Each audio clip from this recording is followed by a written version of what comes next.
projective. Or, en tant qu'être névrosé, patenté les uns et les autres, nous sommes dans la relation projective 24 heures sur 24, ce qui fait que par le biais de ces projections, nous créons une réalité qui n'existe pas et que nous vivons dans un monde qui est autarcique, tout en se faisant croire que nous sommes en relation avec autrui. Ça, donc voilà, ce que j'ai en tête pour moi, relation consciente.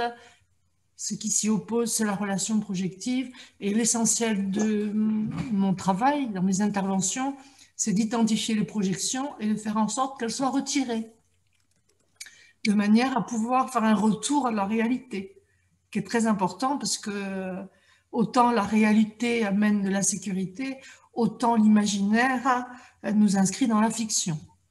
Et donc après, nous ressemblons à des canards qui barbotent et on ne touche jamais le fond. Pour ce qui est de la transformation, bien, vous voyez, pour moi, c'est un processus naturel, la transformation. Tout organisme vivant se transforme. Alors, autant la transformation est naturelle, autant la projection ne l'est pas. Elle appartient au monde névrotique, la projection. Voilà. Donc, quand Fabienne vous propose cette réflexion autour de la relation consciente au cœur de la transformation, eh bien, vous avez déjà la réponse et notre rencontre pourrait s'arrêter là. Avez-vous des questions? Je ne suis pas pressée, croyez. Non, je suis bien là. Voilà, j'ai Nathalie qui intervient en disant ce thème évoque notre part d'humanité profonde. Parce que les questions sont posées par écrit, c'est ça? Oui, et elles peuvent être posées par écrit au fil de l'eau, n'hésitez pas, et je les reprends dans le conversé.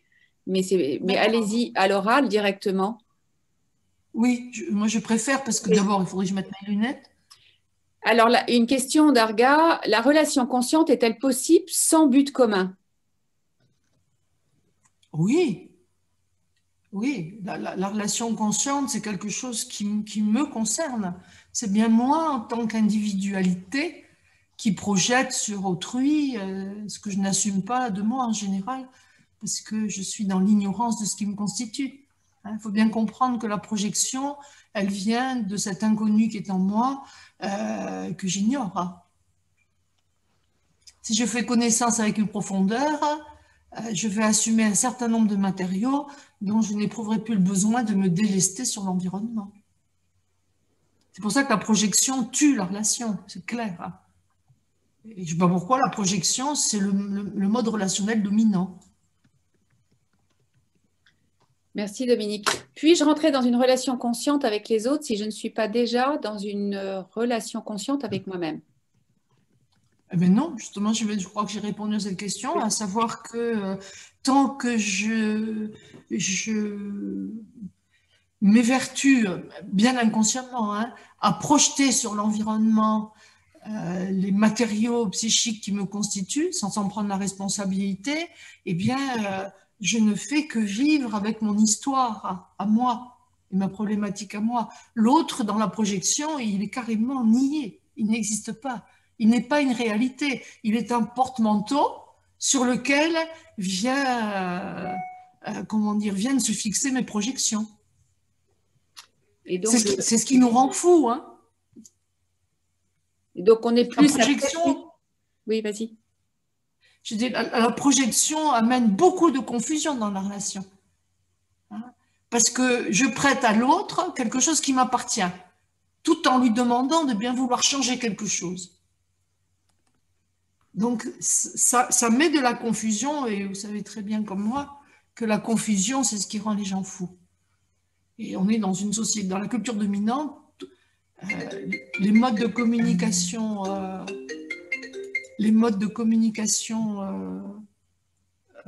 que nous employons sont des modes de communication très paradoxaux, donc schizophréniques, donc génèrent de la confusion et donc vont flatter collectivement l'angoisse de folie, qu'on appelle l'angoisse d'éclatement. Merci. Je peux intervenir? Oui, oui, oui. Oh, oui, Posez vous-même vos questions. Comme ça, je ne coupe pas et je vous laisse en direct. Voilà. Je préfère.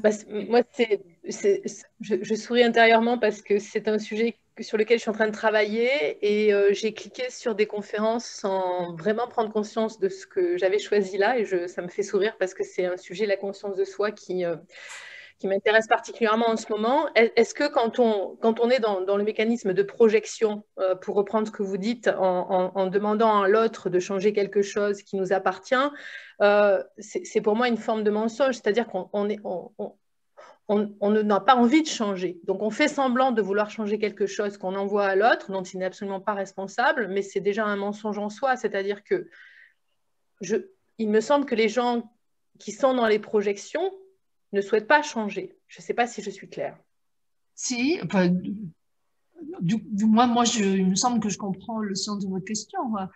Tant que je suis dans une relation projective, eh bien, je nie l'autre et donc, le changement, je ne vais pas me le demander à moi, je vais demander à l'autre de changer quelque chose pour être conforme à ce que je suis en capacité de vivre.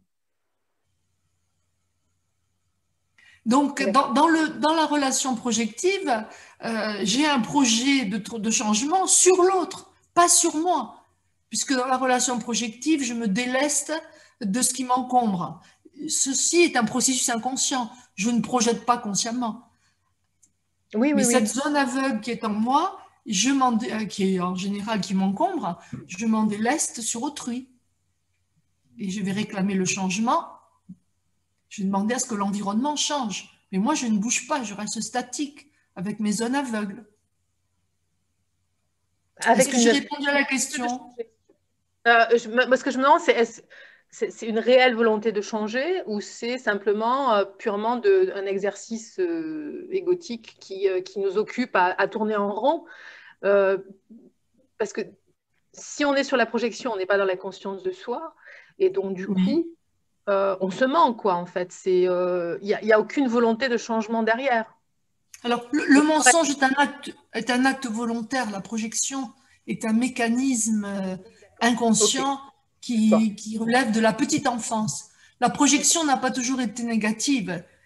Pour un bébé, la projection, elle est vitale.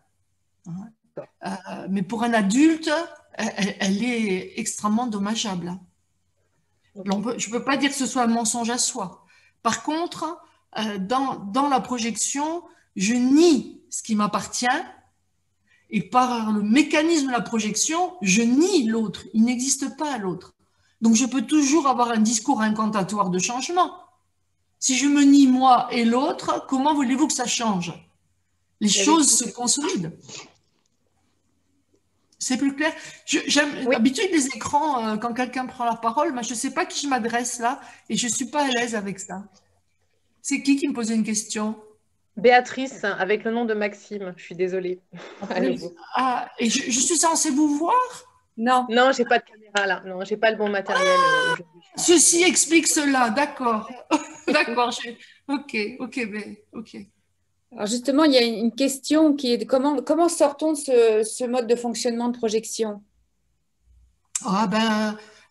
Nous pouvons sortir, et vraiment je vous y invite à sortir de la projection en repérant déjà le nombre, comment dire, comment elle se manifeste cette projection. Eh bien, vous allez, à travers vos jugements, à travers votre redéfinition de l'environnement, à travers les tuer comme ci, tuer comme ça, enfin, tout ce que l'on a banalisé, là, la projection va se manifester. Donc, moi, la façon dont je me surprends en train de me projeter quelque chose, c'est quand je juge l'environnement. Ça c'est imparable comme repérage. Après, on peut affiner, mais déjà, voilà. Et quand vous prenez conscience que vous êtes en train de juger l'environnement ou de le redéfinir, vous n'êtes pas en train de parler de vous, vous êtes en train de parler de l'autre. Et ça, c'est assassin que de parler de l'autre. Et ça rend le chemin de la transformation encore plus difficile, je suppose. C'est une impasse, Yaïra. C'est une impasse parce que pour qu'il y ait la transformation, je l'ai dit, c'est un processus naturel. C'est un processus naturel et qui est créatif. Alors, ce qui est créatif est vivant, c'est-à-dire ça donne la vie. Mais dans une projection qui est une modalité assassine, dont personne ne prend la responsabilité, l'autre est nié. Donc, vous ne lui apportez pas de la vie, vous lui interdisez d'être un être unique et singulier face à vous. Il faut bien comprendre en quoi c'est assassin, la projection. Et c'est devenu un mode tout à fait banal de communication ou relationnel. C'est un mode relationnel dominant aujourd'hui, qui n'est pas remis en cause. Pas plus dans les couples que dans les organisations, qui aspirent à être vivantes. Moi, je m'interroge, c'est Karine qui parle. Oui, c'est Karine. Voilà, j'ai un petit cadran vert, donc je sais que c'est Karine, ça s'allume. D'accord. Ok. Karine. Alors, moi, j'ai une question en fait qui est plus un sentiment ou une interrogation un peu floue par rapport à ces questions qui m'occupent et me préoccupent beaucoup, notamment par rapport à la conscience. Et lorsque vous évoquez que justement la projection relève du domaine de l'inconscient, qui relève notamment d'un processus que l'on peut difficilement quand même repérer, mais qui est quand même inconscient, de me poser la question de la frontière un peu poreuse, notamment sur ce champ-là, qui est entre la thérapie, qui nous permettrait peut-être de pouvoir pointer des phénomènes de projection qui seraient les nôtres à un moment de la relation, et du coaching. Je ne sais pas si ma question est très claire. En tout cas, cette frontière… C'est très clair. C'est très clair. C'est une question qui divise beaucoup la communauté des coachs et des thérapeutes qui ont décidé de faire bande à part depuis une quarantaine d'années. Et pourtant, le mode projectif, il peut très bien être travaillé autant dans un contrat de coaching que dans un contrat de thérapie. Après, c'est à vous de vous sentir, comment dire, confortable avec une intervention qui viendrait à attirer l'attention sur votre client, qu'il est en train de projeter quelque chose. Et vous lui rendriez un merveilleux service. Parce que si personne ne vous dit que vous êtes en train de projeter, eh ben, il n'y a pas grand-chose qui va changer. Déjà, c'est la première réponse que je peux vous faire. Ensuite, vous savez, le monde invisible n'a de cesse que de vouloir se rendre visible. L'inconscient, lui, il veut participer à la vie. Il faut vraiment le comprendre. C'est pas un concept, l'inconscient. C'est une réalité. Et cette réalité veut participer à notre vie. Alors, c'est à nous d'avoir cette qualité de présence où vous pouvez vous surprendre, où nous pouvons nous surprendre en train de nier l'autre. Et j'ai donné comme exemple comment je nie l'autre en le jugeant ou en le mettant à l'origine de ce que je vis, par exemple. C'est très courant, ça fait partie des basiques judéo-chrétiens de mettre l'autre à l'origine de ce qui va bien ou de ce qui va pas. Vous savez, on a une formulation gracieuse, c'est grâce à toi ou c'est à cause de toi. C'est bonnet blanc et blanc bonnet. Tant que vous mettez l'autre à l'origine de ce qu'il advient, vous légitimez la projection. Et vous n'êtes pas dans la conscience de ce qui est en train de se passer. Ça va, Karine, comme réponse? Oui, ça vous oui, très bien.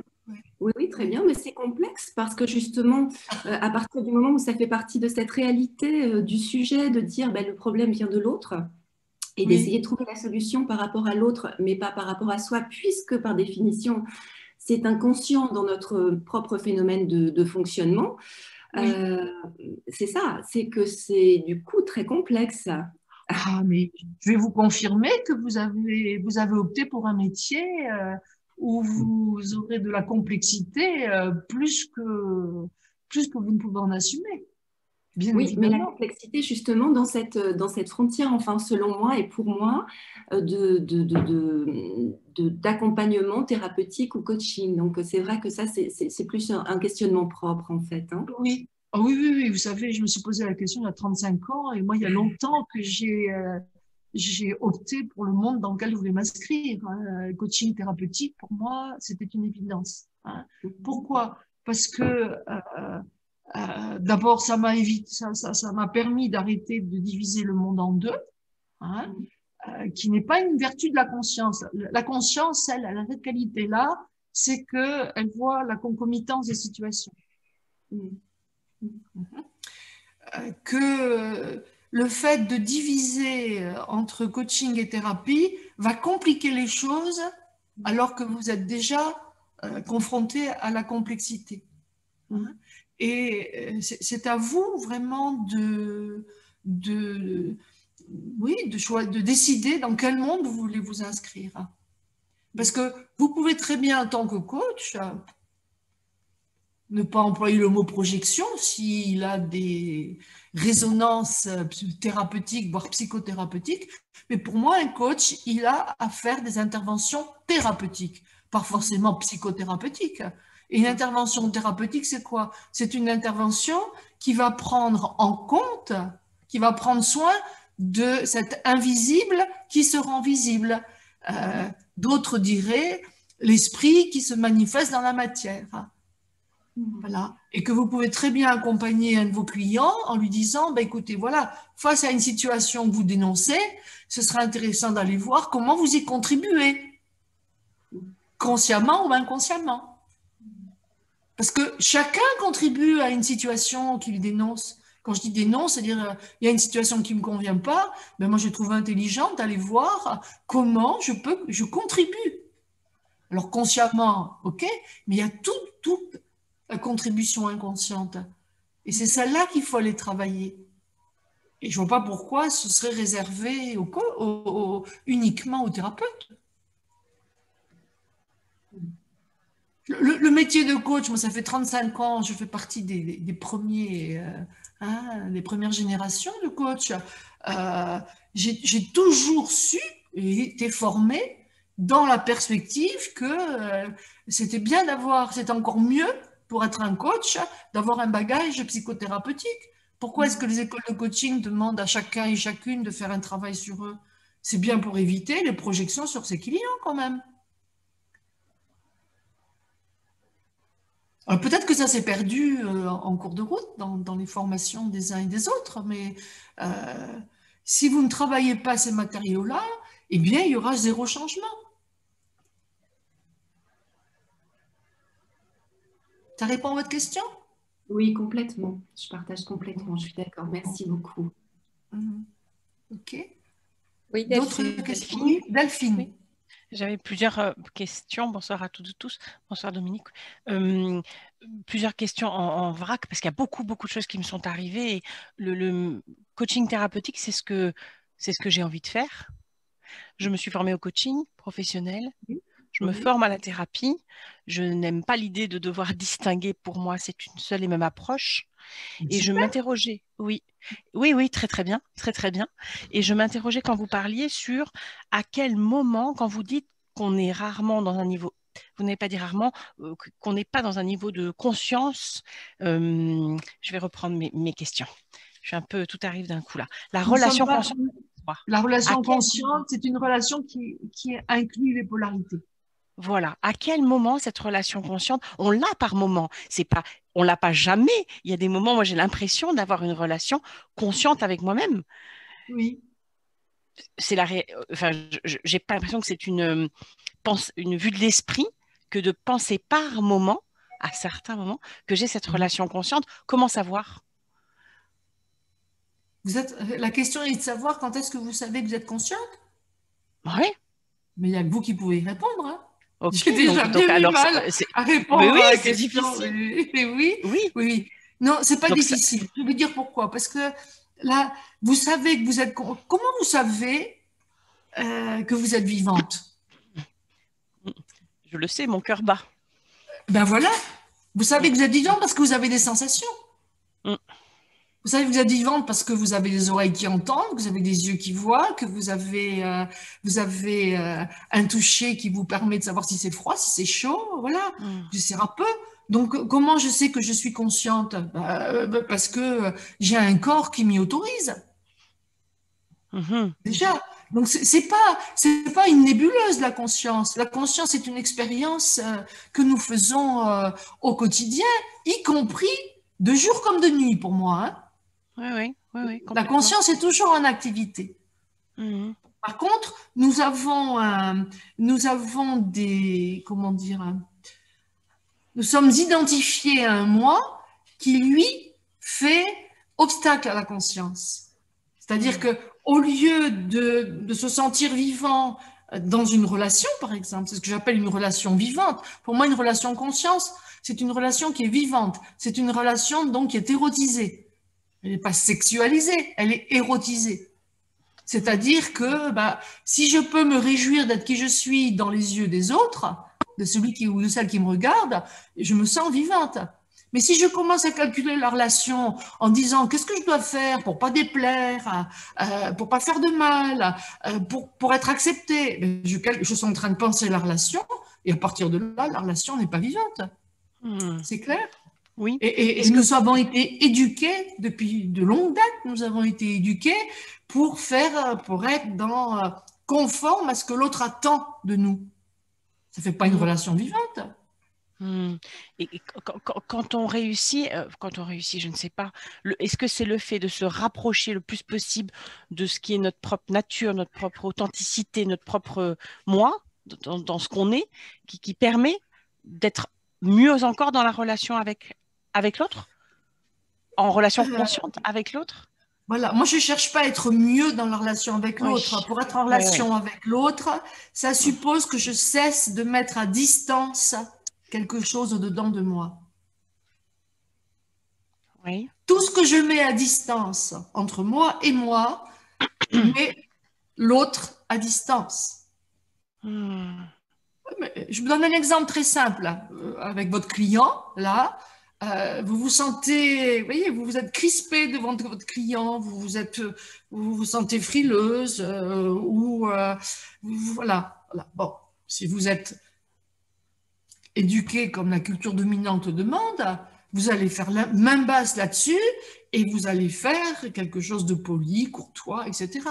Vous allez mettre de côté ce que vous êtes en train de vivre au profit de ce que vous voulez vivre avec le client. Ça s'appelle une grande manipulation, non? On appelle ça la manipulation du champ. Alors que si vous êtes, vous acceptez ce que vous vivez en vous, vous l'assumez, vous pouvez vous en servir pour travailler avec le client. Dire, écoutez, voilà, moi, quand je dialogue avec vous, j'ai très froid. Je donne des exemples très simples. J'ai très froid. Qu'en est-il pour vous? Et là, on passe dans un registre de relation qui est vivant et on n'est plus dans un registre de relation qui est pensé. Les organisations sont en train de mourir sur pied dans les groupes de parole, comment est-ce qu'on appelle ça, dans les comités de direction. Pourquoi? Parce que la relation est pensée. Elle n'est pas vivante. C'est pour ça que ça dure 4 plombes d'ailleurs, pour pas se dire grand-chose. C'est pas moi qui l'invente. Vous en faites expérience tout le temps de ça. Donc il peut pas. Quand je dis que la transformation est un processus naturel, hein, la relation vivante va amener cette transformation.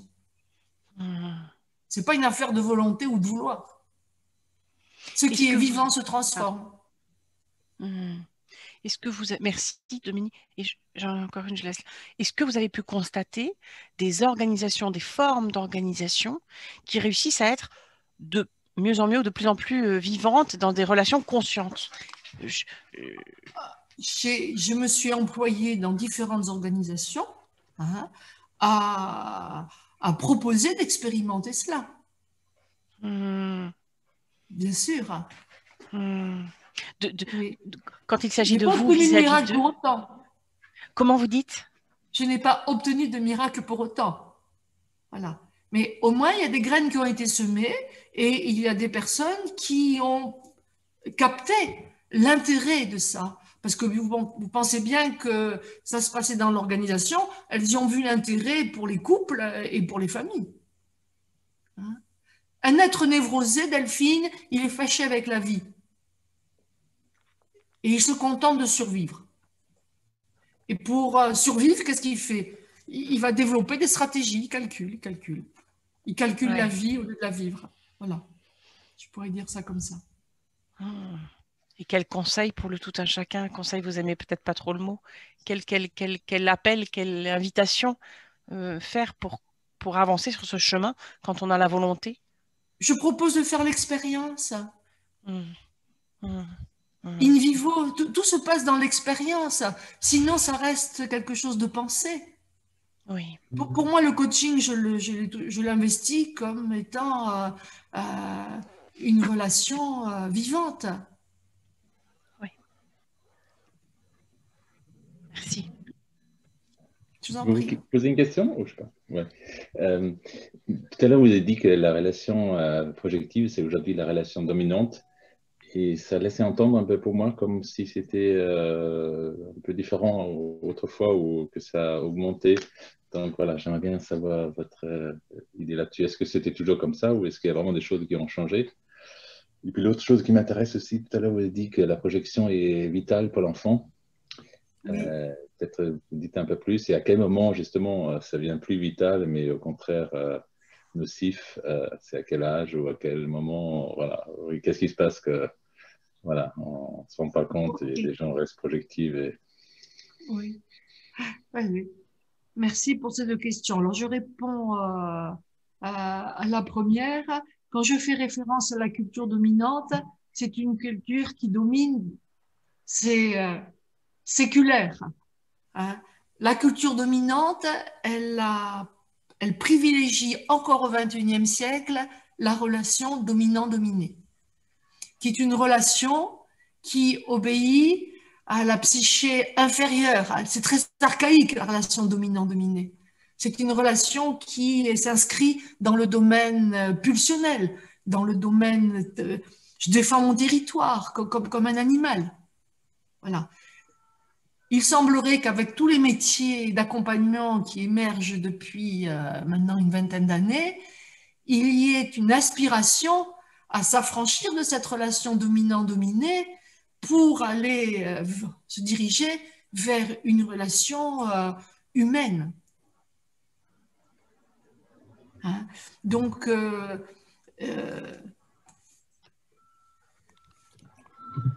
la différence entre le monde contemporain et les peuples premiers, c'est que ils avaient gardé, ils ont gardé encore aujourd'hui le côté instinctif de la relation. Donc c'était une relation vivante qui n'était pas très civilisée, hein. Ils ne s'encombraient pas de calculs, de manipulation et autres. Hein. Et on a l'impression qu'à travers le temps, plus notre cerveau a évolué, hein, et plus nous nous sommes engouffrés dans des relations calculées. Est-ce que je réponds à cette première question, Ulrich? Je comprends bien. C'est lié à... Voilà, c'est tout ce qui est pensé. Ouais. Ok. C'est lié, exactement. Hein. La relation pensée, elle est liée à ce cerveau qui a évolué et qui, au fil des... On parle en termes de millénaires, hein, il s'est sophistiqué. Et avec lui, eh bien, la relation s'est sophistiquée. C'est pour ça que je dis que si nous ne retrouvons pas le goût instinctif de la relation, ce que font beaucoup de personnes avec leurs animaux domestiques, hein, elles vont retrouver quelque chose d'instinctif dans la relation. Une des grandes problématiques de l'homme moderne, c'est qu'il est coupé de ses instincts. Il est tellement coupé de ses instincts que finalement, il a une tête qui est posée sur un corps et que son corps ne lui sert pas à grand-chose. Or, quand vous êtes en relation avec vos clients, qu'est-ce que l'on voit pour la première chose que l'on voit, c'est bien que vous avez un corps. Vos pensées, elles ne se voient pas. Mais vos 53 milliards de cellules, elles ont pris une forme, elles sont vivantes et elles sont agissantes. Ça, c'est la réponse à la première question. Maintenant, la seconde question qui concerne la projection est un mécanisme naturel chez l'enfant. Oui, l'enfant, quand il vient au monde, quand je parle de l'enfant, je parle du bébé Ulrich. Hein, je ne parle pas...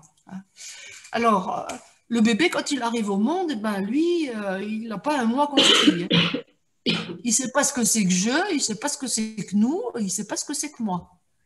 Il va lui falloir un certain nombre... Le petit de l'homme est un mammifère qui débarque, ce n'est pas un produit fini. Hein. Il ne pense pas. Il n'est que sensation. Et son mode de communication avec l'environnement, donc en priorité maman, hein, eh bien, ça va être ce proto-langage qu'est l'identification projective. C'est-à-dire, le petit bébé, il n'est que sensation. Alors lui, il sait ce que c'est qu'avoir un corps et il sait s'en servir. Nous avons tous fait l'expérience de ça, vous et moi. Hein. Et donc, comment il va métacommuniquer avec sa mère en lui faisant sentir, vu qu'il n'a pas les mots et qu'il n'a pas de la pensée structurée, il lui reste que la sensation. C'est ce que l'on appelle le proto-langage. Donc, pour le bébé, je m'arrêterai là parce que sinon, on en a pour des heures sur ce sujet. Hein. Pour le bébé, la projection est un proto-langage ou un métalangage qui permet de faire savoir à l'autre ce qui se passe chez lui. Et alors, bien sûr, tant qu'on est bébé, c'est tout à fait naturel et adéquat, mais quand on devient adulte et qu'on continue à faire savoir à l'autre ce dont on a besoin et qu'on économise sa pensée, ben, on ne fait pas de demande, on n'exprime pas de besoin, on se met en situation vis-à-vis de l'autre, devine ce que je ne te dis pas. Et si vous avez en face de vous quelqu'un qui est dans la même, comment dire, dans les mêmes impasses relationnelles que vous, il ne va pas comprendre ce qui se passe, il va faire des efforts pour deviner ce qui n'est pas dit, et c'est comme ça qu'on joue devinette. Et bien pour moi, ça, ce n'est pas une relation consciente, c'est une relation projective qui crée beaucoup de malentendus, ça pompe une énergie phénoménale de jouer aux devinettes. Est-ce que j'ai répondu, Ulrich, à la question? Ouais, non, c'est clair. Ouais. Mais c'est quand même, en fait, c'est oui ou c'est non, Ulrich? Je n'ai pas entendu. Si, c'est un oui. Attends.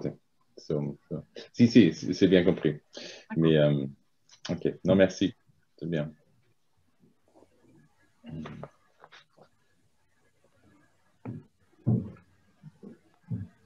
Oh, bah, dis donc, vous êtes sage.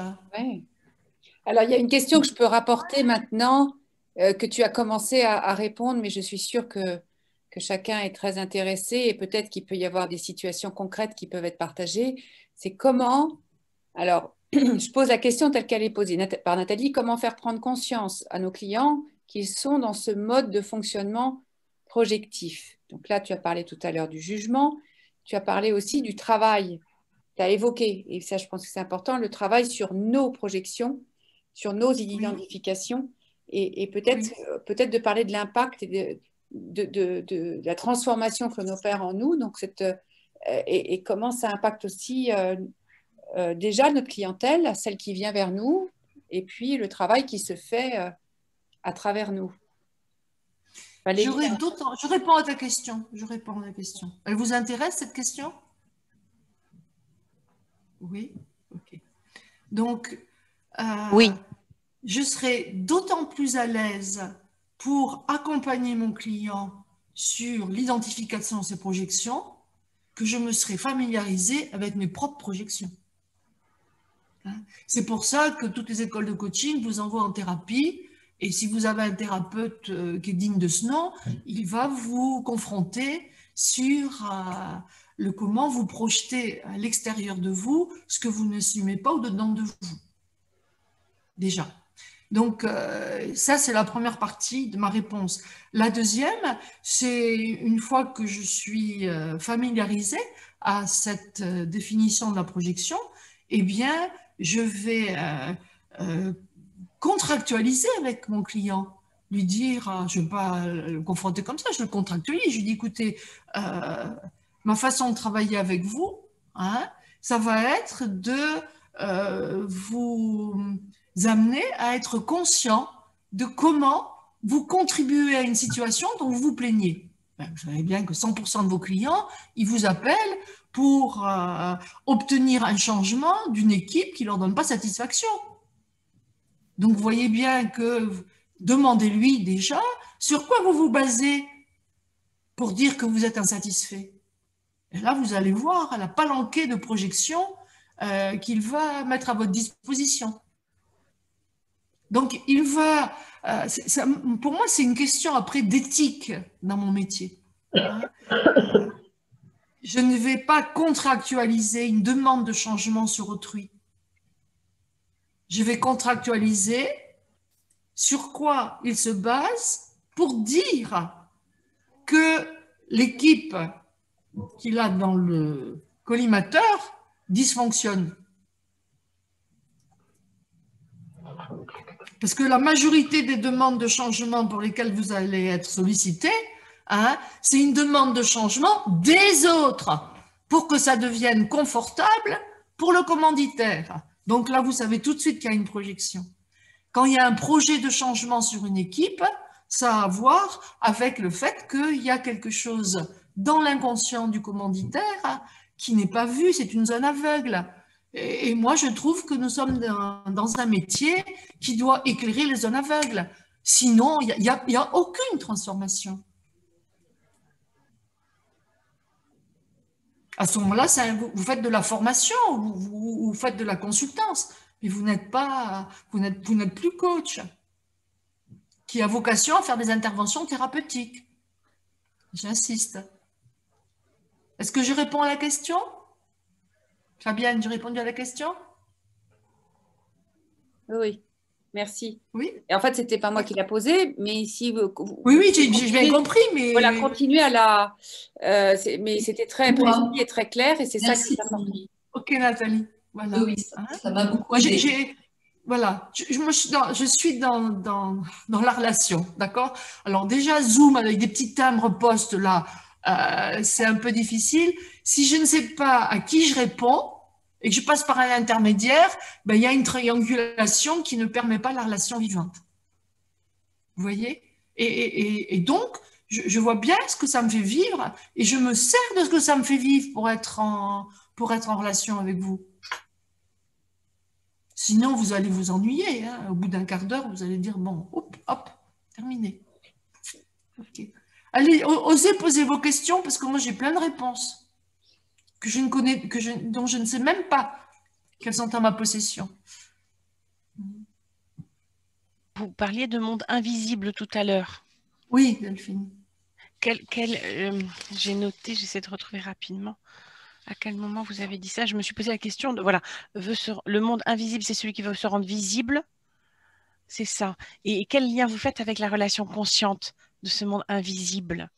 Ben, le monde invisible, on l'appelle inconscient depuis Freud. Hein. C'est tout nouveau, le mot d'inconscient.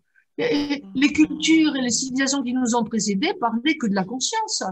Le mot inconscient, il est venu diviser le monde en deux, qui est un des gros problèmes de nos sociétés.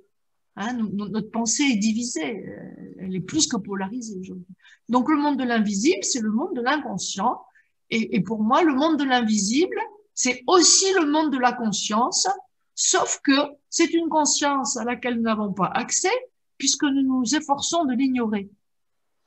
Heureusement qu'il y a des actes manqués, heureusement qu'il y a des lapsus, heureusement qu'il y a des passages à l'acte, heureusement qu'il y a des rêves, et heureusement qu'il y a des situations diurnes qui nous dérangent.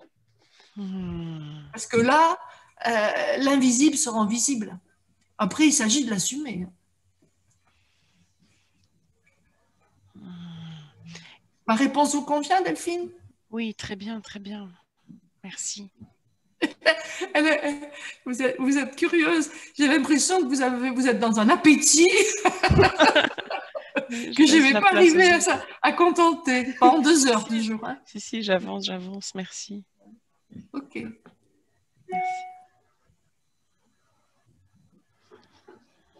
Je crois que c'est très important, c'est ce que tu viens de dire à la fin, et peut-être ce serait intéressant d'explorer un peu plus ces relations, comment notre inconscient nous convoque, comme tu aimes bien dire, à cette transformation par ces situations qui nous dérangent, qui sont douloureuses. Voilà. Oui. Je peux préciser, je reprends, je vais mettre ça dans le cadre de l'entreprise. Hein. Vous êtes sollicité par un patron hein, et qui vous dit, ben voilà, moi, je voudrais que cette équipe fonctionne mieux, qu'ils puissent travailler ensemble, que ce soit plus productive, enfin, le banal, quoi, le courant. J'ai envie de dire pas banal, c'est le courant. Cette personne vous demande d'obtenir un changement de l'environnement. Moi, ce qui m'intéresse, c'est, premièrement, lui demander qu'est-ce qui l'insatisfait dans cette situation. Parce que je suis fine, je ne vais pas y aller avec un bulldozer. Alors, qu'est-ce qui vous a satisfait dans la situation-là? Sur quoi vous basez pour dire que ça ne vous convient pas?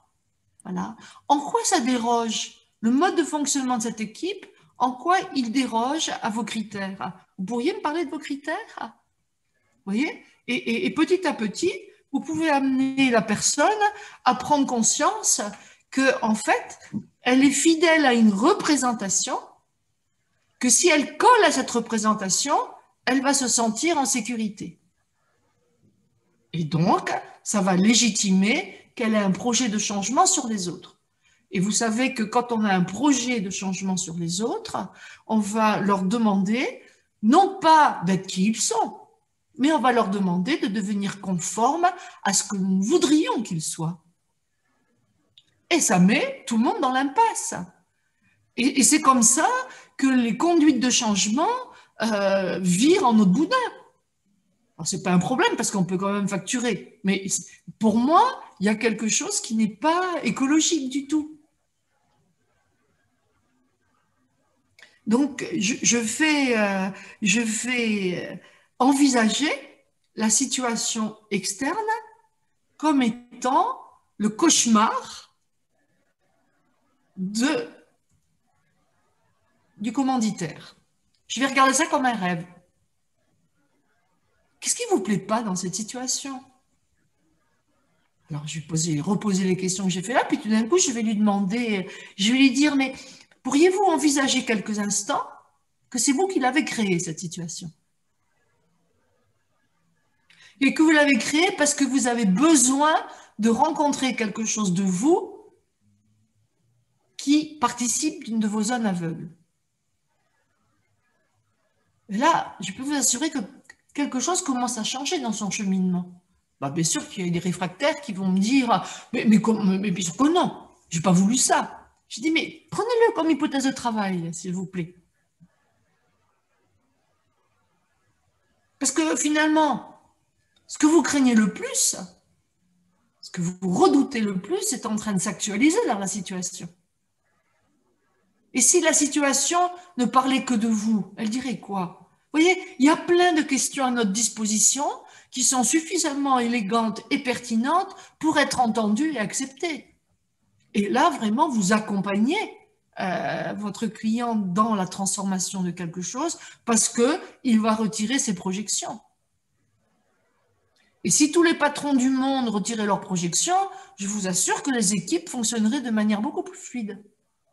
Au lieu de perdre leur énergie à être conformes à ce que l'on voudrait qu'elles soient et qu'elles, du coup, elles mettent à distance qui elles sont.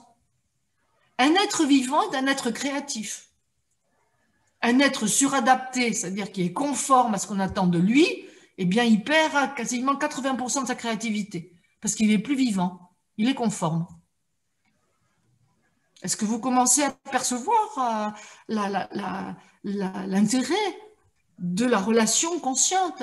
Et c'est à vous déjà, pour pouvoir faire travailler ce sujet avec vos clients, eh bien, il s'agit déjà de l'expérimenter sur vous. À quel moment suis-je consciente de mes projections? Je vous ai donné une petite ficelle qui est très simple. Vous savez vous projeter dès lors que vous jugez. Dès lors que vous dites tu à l'autre, vous n'êtes pas en train de parler de vous. Vous n'êtes pas en train de parler de l'autre à lui-même. Donc, vous pouvez expérimenter ça et le repérer à longueur de journée. Et vous savez que une personne qui se sent niée dans un environnement est une personne qui va devenir agressive. Parce que la projection pour un adulte riche, c'est une modalité assassine. Je nie l'autre. Alors que la relation vivante, elle signifie à l'autre que je le vois et qu'il compte pour moi. Vous pensez bien que les petits-enfants, si dès le départ, et nous avons tous été des petits-enfants avant que d'être des adultes, un petit enfant, hein, à qui l'on a fait savoir, voilà ce que je vis en ta présence, eh bien ce petit enfant, il a des contours. Et ces contours vont lui permettre d'être en sécurité et il est autorisé à être qui il est, parce qu'il va mesurer qu'il a de l'influence. Si papa et maman lui disent « voilà ce que je vis en ta présence », il lui signifie l'impact qu'il a sur l'environnement. Moi, mon expérience me dit que 99% des clients que j'ai rencontrés en entreprise méconnaissaient l'impact qu'ils avaient sur l'environnement. Et que 100% de la population des organisations méconnaît son impact sur l'environnement. Pourquoi? Parce que dans la culture dominante, ce qu'il est de bon ton de pratiquer, c'est de définir l'enfant. Tu seras comme ça, tu feras ça, tu diras ça. Résultat, nous avons légion de suradaptés. Et qui dit suradapté dit névrosé. Hein. Et nous sommes tellement en quête. Nous sommes en quête de cette connaissance de notre influence sur le monde. C'est ce que tous les salariés cherchent dans l'entreprise. Pourquoi croyez-vous que depuis qu'on s'évertue à accompagner les équipes, pourquoi est-ce qu'encore en avril 2021, les gens continuent de se plaindre? Pourquoi est-ce que le thème de la reconnaissance, qui est un véritable nez de clown aujourd'hui, il est toujours d'actualité? Parce que les personnes, chaque individu, cherche au sein d'une organisation à vérifier s'il a une consistance. Le bébé, ce qui lui a donné une consistance, quand je dis consistance, c'est-à-dire qu'il a senti qu'il était vivant, qu'il comptait pour l'autre, ben c'est par le regard, hein. Ce n'est pas par les définitions et les jugements hein, que quelqu'un est vivant. Si on a des yeux, c'est pour être en relation. Si on a des oreilles, c'est pour être en relation. Si on a cet appareil phonatoire, c'est pour être en relation aussi. Bon, en ce moment, on ne va pas se toucher, mais ça permet quand même d'être en relation.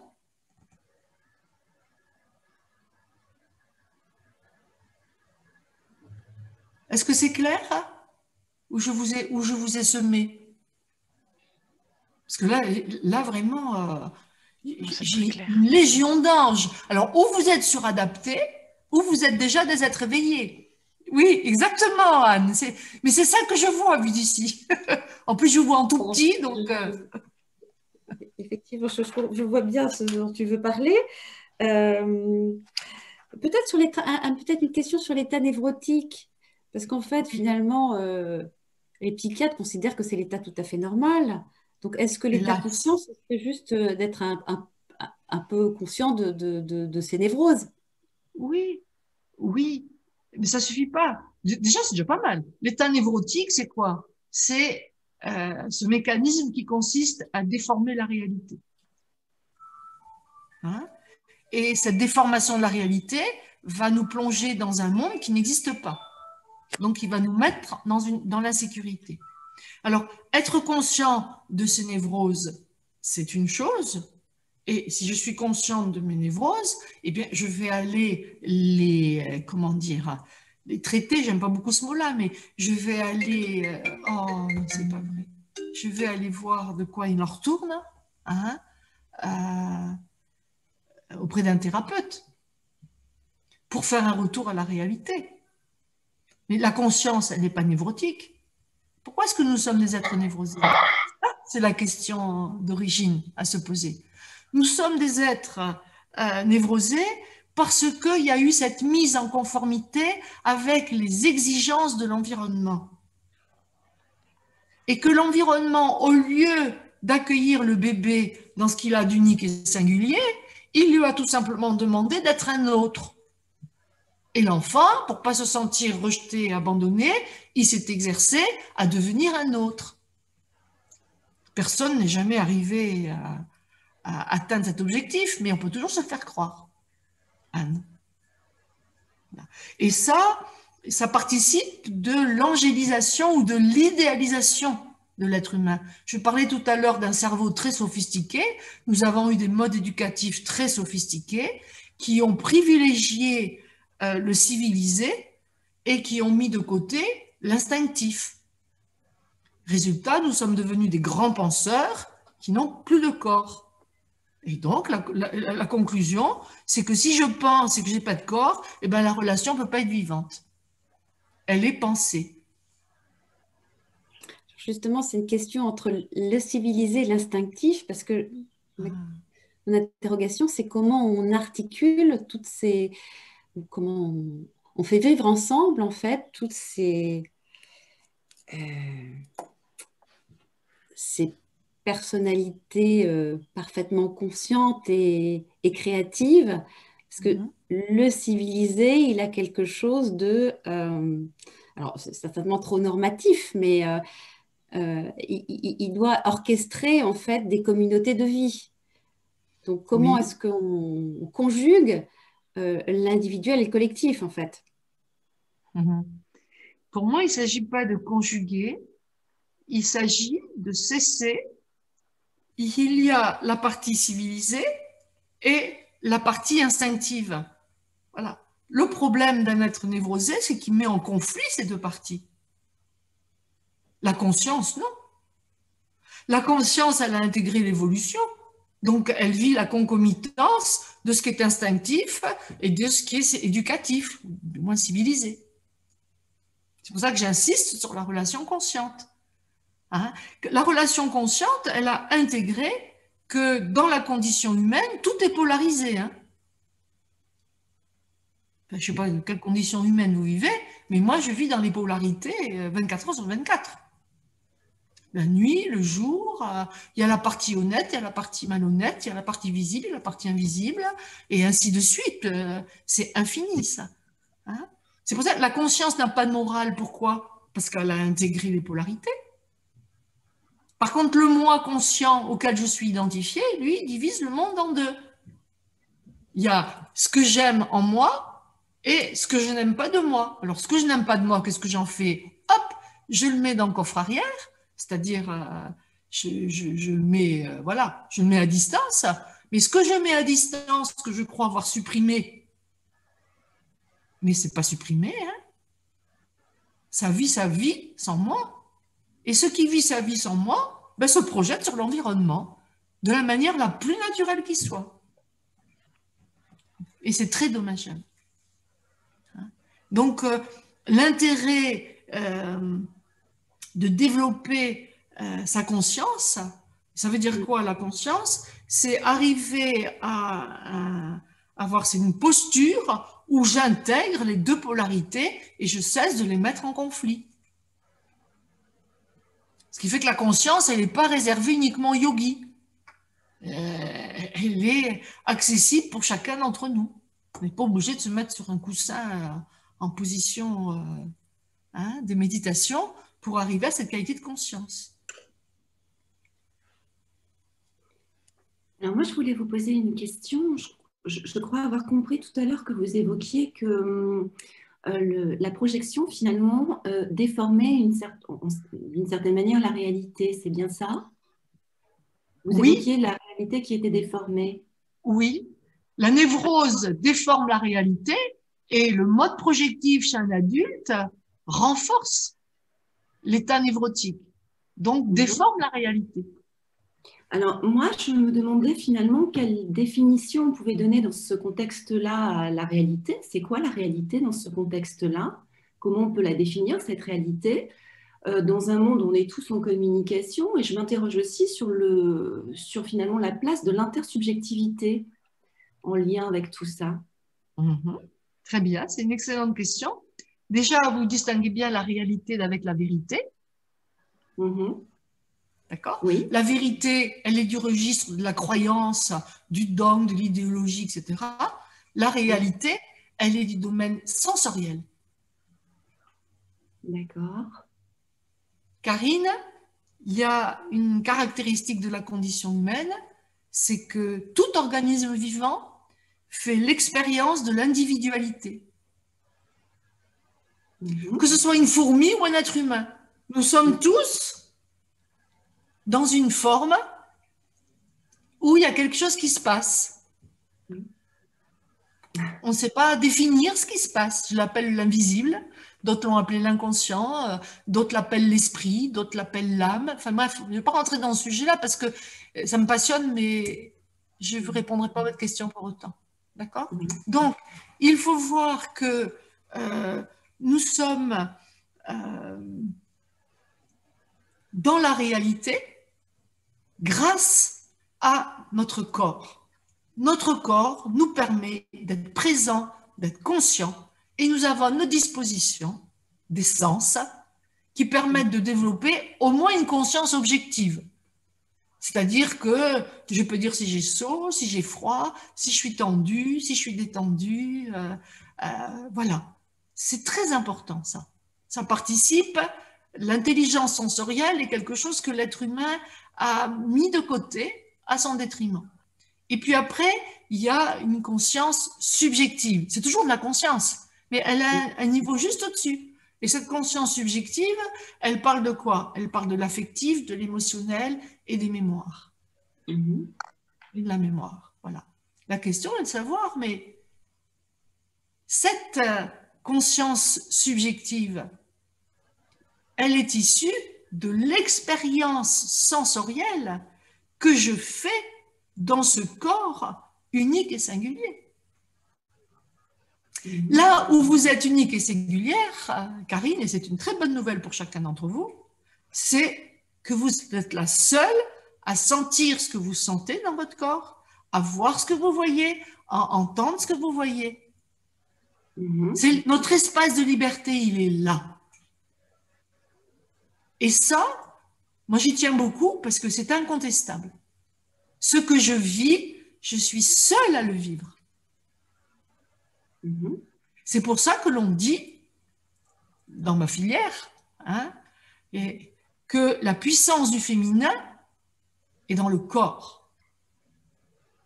Ce n'est pas un hasard si c'est les femmes qui transmettent la vie. Elles ne la donnent pas, elles la transmettent.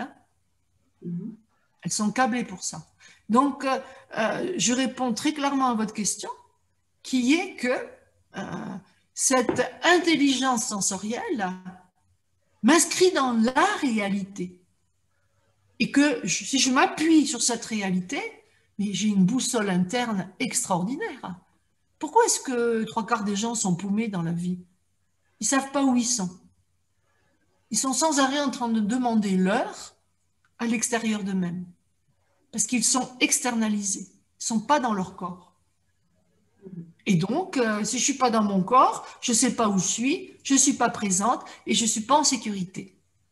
Le seul endroit où je peux être en sécurité, ce n'est pas dans ce que l'autre pense de moi, mais c'est dans ce que je vis à l'intérieur de moi.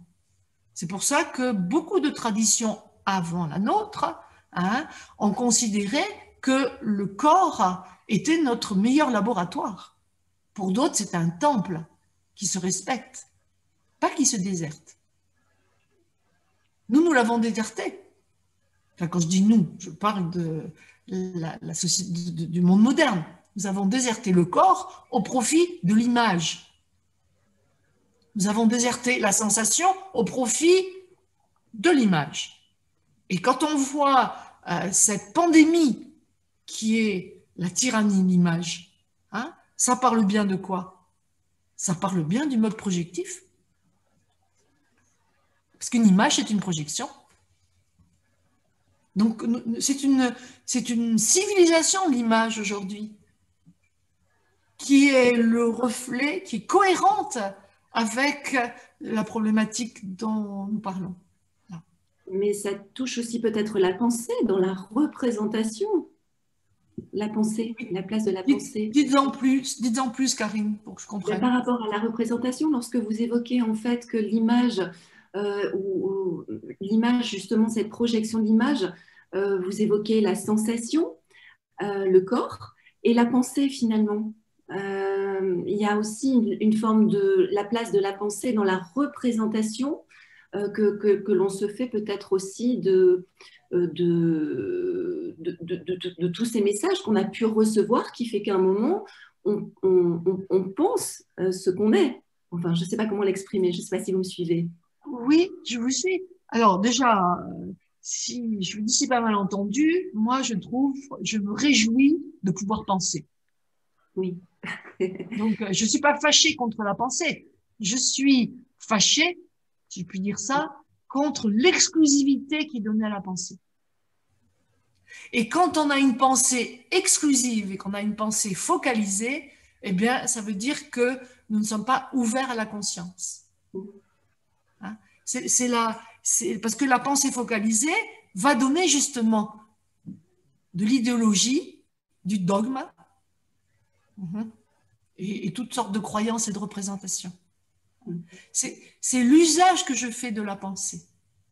Et je fais en sorte que la pensée soit au service de la verbalisation de mon expérience.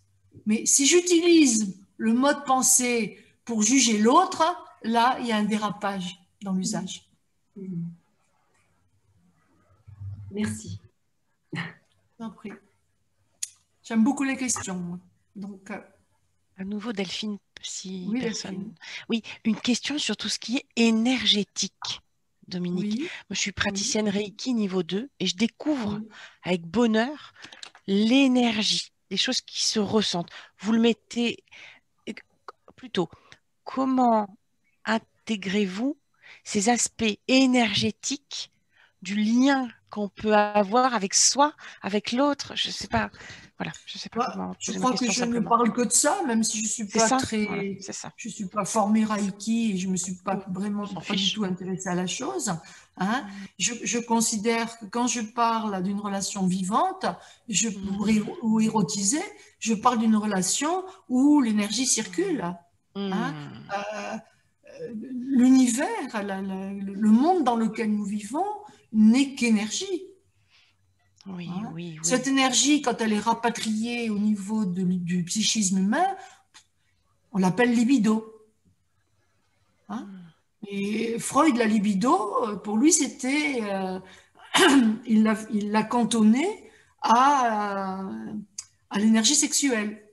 Pour un Jungien, dont je suis, hein, eh bien, la libido, c'est l'énergie vitale qui circule dans tout l'organisme. Donc, nous sommes des êtres d'énergie, les rêves sont de l'énergie et les situations sont des énergies. Voilà. Ce qui m'amène à faire le lien avec le changement, il ne peut y avoir de changement que si l'énergie circule librement. Oui, je partage. Et oui, l'énergie, comment nous la bloquons, l'énergie? L'énergie, nous la bloquons avec nos représentations, avec nos identifications, avec nos croyances, avec nos calculs, enfin, tout ce bagage, voilà, qui va générer de l'angoisse et qui va générer de l'angoisse et qui va déformer la réalité. Oui. Donc moi, je m'emploie dans mes interventions à voir où l'énergie est, où il y a des barrages qui empêchent l'énergie de circuler. Ah, vous êtes Reiki Woman alors. Je ne sais pas, mais on s'en fiche les étiquettes. Jungienne, déjà, ça m'emploie à plein temps, donc et je reste sur cette voie-là, hein, même si je peux m'intéresser à beaucoup d'autres choses.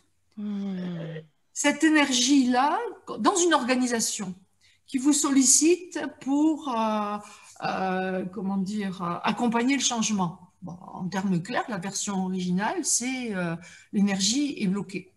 D'accord? Donc, il s'agit d'aller voir où l'énergie est figée. Et vous constaterez que l'énergie est figée par le biais des projections. Imaginez un comité de direction autour d'un projet où chacun projette sur le projet les peurs qu'il ne s'autorise pas à verbaliser ou les frustrations. Si les acteurs en présence ne s'autorisent pas à verbaliser ce que le projet leur fait vivre, ben, l'énergie elle est bloquée. Donc, ça va durer des heures et des heures pour éviter de se dire ce que l'on a besoin de se dire. Et c'est pour ça qu'on fait appel à des gens comme vous. D'où l'intérêt pour vous de repérer, par le biais des projections, hein, de repérer où l'énergie est figée, retenue, si vous préférez. L'énergie est retenue. On appelle ça des ibiki en Reiki. Ces Oh, points de tension. C'est mimi joli. Tout. Merci Oui. pour votre élément. Oui. Merci. Excusez-moi, j'ai deux questions. D'abord, oui, Nathalie. Les émotions. On n'a pas beaucoup parlé des émotions. Comment... Nathalie, excusez-moi, mais c'est très mauvais le son. Je n'ai pas entendu la question dans le début.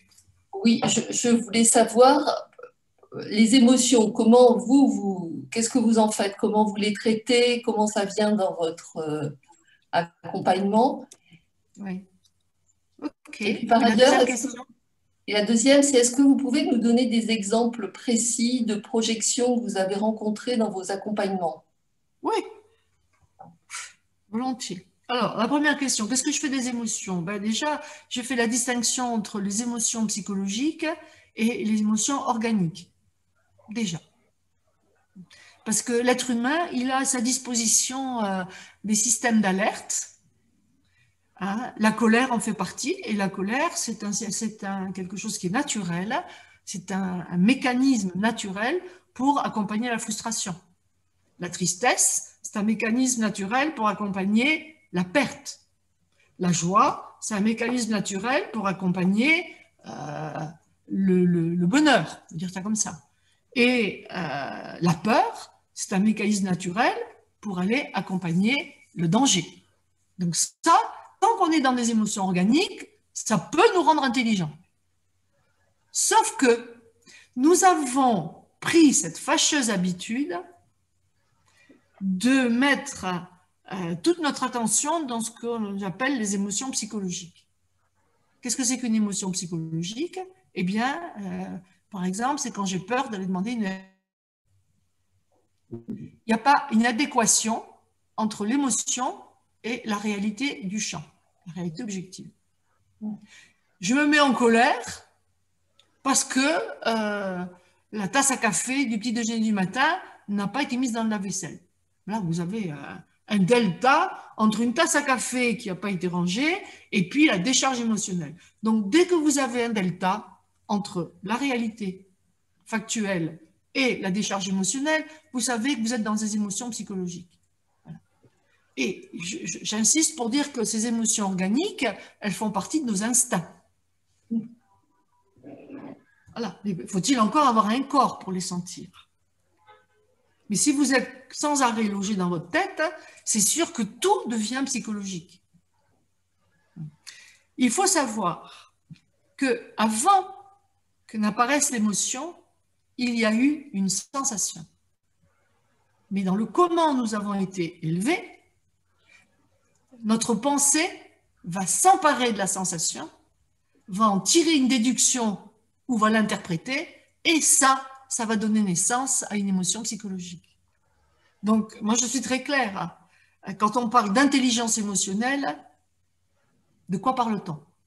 Dans les émotions psychologiques, il n'y a aucune intelligence.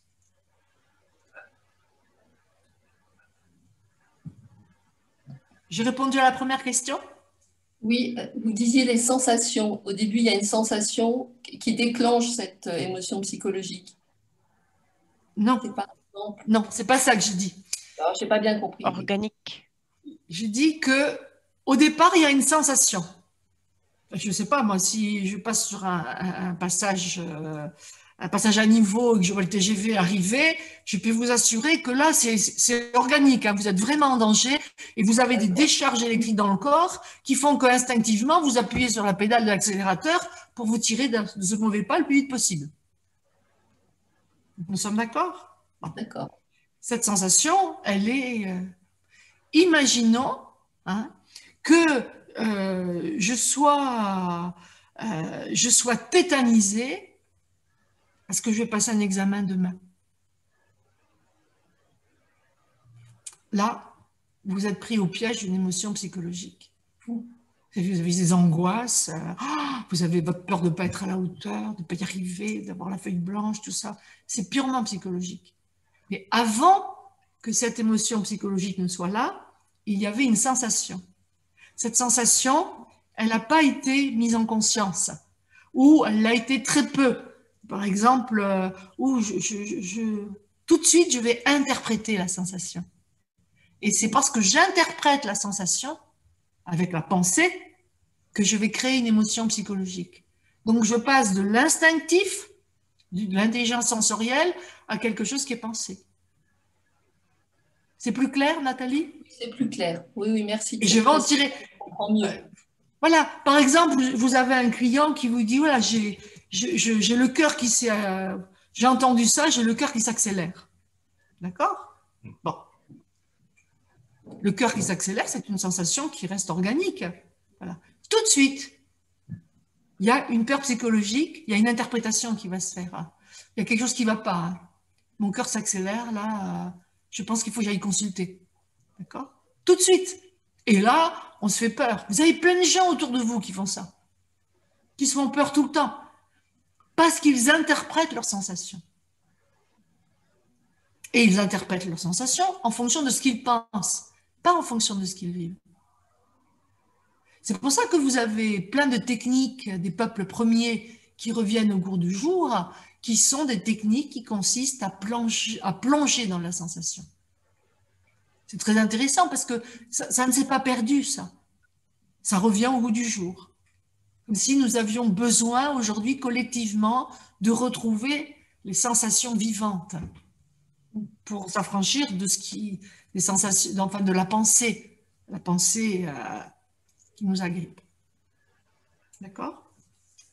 Et la deuxième question, c'est des exemples de projection. Exemples de projection, oui. Oui, ben par exemple. De situation de projection, enfin. Oh là là, ça vous est déjà arrivé de répondre à un appel d'offres. Et je vous le souhaite d'être dans une shortlist. Vous vous présentez au grand oral, vous avez 3 personnes devant vous, et tout d'un coup, il y a une femme en face de vous qui vous tombe dessus, comme la misère sur le pauvre monde, et qui commence à vous dire mais je comprends rien à ce que vous dites, vous êtes hautaine, vous êtes bien sûr de vous, enfin. Voilà. Okay. Les autres à côté se demandent mais qu'est-ce qui se passe? Voilà. Mais ça s'appelle une projection. D'accord? Pour qu'il y ait projection, ça suppose qu'il y ait une accroche chez moi. C'est-à-dire, elle a vu quelque chose chez moi qui correspondait à une histoire personnelle dont elle n'a pas conscience, et là, elle a soldé, c'est une opportunité pour cette personne, elle a soldé ce dont elle n'a pas conscience. Si moi, je n'identifie pas la projection, eh bien, je vais y souscrire. Et si j'y souscris, je vais commencer par me défendre. Et donc, prise de bec, et il n'y a pas de changement, hein. Il n'y a aucune transformation possible. Voilà un premier exemple. Là. Un autre exemple de projection. Pardon, et dans ce cas-là, excusez-moi, dans ce cas-là, est-ce que vous pouvez nous dire comment vous faites? Comment je fais? Moi, je reste quiet, silencieuse, je regarde les autres qui demandent à la personne de s'interrompre. Je dis, mais qu'est-ce qui t'arrive? Voilà. Elle ne s'est pas excusée. Je n'ai pas été retenue. Hein. J'ai eu juste le plaisir d'être dans la shortlist et de m'en prendre plein la vue. Ça m'a beaucoup aidé. Ça s'est passé il y a longtemps, ça. Mais ça m'a beaucoup aidé à aller voir qu'est-ce qui en moi aurait pu souscrire à la projection. Comment j'aurais pu donner raison à cette projection. Et auquel cas, là, j'étais dans une impasse. Je devenais l'otage de cette personne. Et je suis restée tranquille, parce que je sais ce que je sais, mais ça l'a insupporté. Pourquoi ça l'a insupporté? Parce qu'elle se retrouvait avec son paquet. Elle n'a pas pu s'en délester de son paquet. J'espère pour elle qu'elle aura été voir un superviseur ou un thérapeute pour aller voir de quoi elle a voulu se débarrasser qui l'encombrait. Vous savez, c'est être une surface de projection négative, c'est votre métier. Et si on vous envoie en supervision, c'est bien justement pour repérer les projections et accepter d'être une surface de projection négative, ne pas y souscrire et pouvoir la travailler. Et pouvoir renvoyer à l'autre, pourriez-vous me dire ce que vous me reprochez? Pourriez-vous me dire ce que vous voyez que moi je ne vois pas? Sur quoi vous vous basez pour dire que je suis hautaine? Sur quoi vous vous basez pour dire que je suis agressive? C'est toujours, et là la relation, c'est une relation transformante. Pourquoi? Parce que si vous souscrivez à la projection, vous êtes pris au piège, il n'y a plus de relation. Il va y avoir débat, il va y avoir combat, il va y avoir conflit, mais il n'y a plus de relation. Mais des projections, il y en a. Vous n'avez qu'à regarder les débats télévisés le soir. Hein. Le le vous êtes comme ça. Je fais quelque chose que vous utilisez là. Je vais attirer votre attention là-dessus. Combien de fois surprenez-vous en train de dire « Dominique, vous avez dit ». Mais prenez la responsabilité de ce que vous avez entendu. Hein. Ça commence par ça. Et si vous l'appliquez là, dans cette séquence-là, vous allez pouvoir l'appliquer avec vos clients qui n'arrêtent pas de vous dire « Mais tout à l'heure, vous avez dit que… » Vous savez, le « tout à l'heure, vous avez dit que », vous pouvez être sûr qu'on est en train de vous tirer à la carabine, à bout portant. Ça se travaille, ça. Oui, merci Dominique de continuer parce que ça a été très rapide sur un sujet super important sur le travail de désidentification qu'on a à faire pour justement voilà, moins attirer ce genre de projection et participer à la transformation. Et oui, ben oui, oui, oui. C'est fondamental, ça.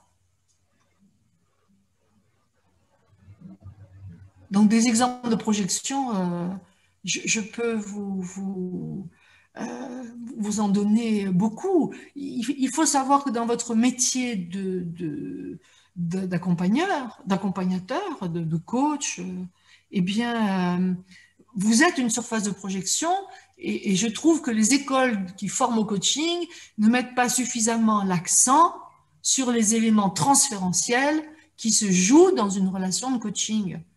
À force de diviser le coaching et la thérapie, on ne sait plus dans quel monde on habite, mais il y a, qu'on le veuille ou non, dans la relation de coaching, des éléments transférentiels et donc il y a des mécanismes de projection réciproques.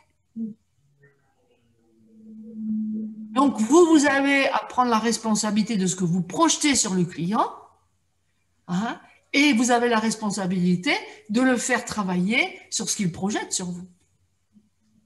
Et c'est ce qui fait, mais vraiment pour moi, c'est ce qui fait la richesse de ce métier. Sinon, vous faites des réunions Tupperware. Hein.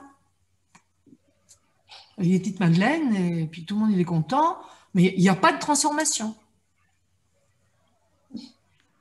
Est-ce que c'est clair pour tout le monde, ce travail de désidentification que l'on a à faire pour justement participer à la circulation de cette énergie vivante? Parce que Dominique l'a évoqué 2 fois rapidement, mais peut-être que c'est clair pour tout le monde. Okay. Moi, c'est un peu plus clair. Je vous remercie, ça m'a beaucoup éclairci. Pour comprendre ce que c'est qu'une identification, je vais repartir sur la notion de libido, donc de cette énergie qui circule dans tout l'organisme, pas que dans le cerveau. Tous nos organes réclament de l'énergie, tous nos muscles, tous nos os. Hein? Donc cette énergie que l'on appelle libido, elle circule librement, c'est ce qui va amener de la vitalité à la vie psychique. Il se trouve que nous avons des expériences, des vécus, des traumatismes, des sensations auxquelles nous nous identifions.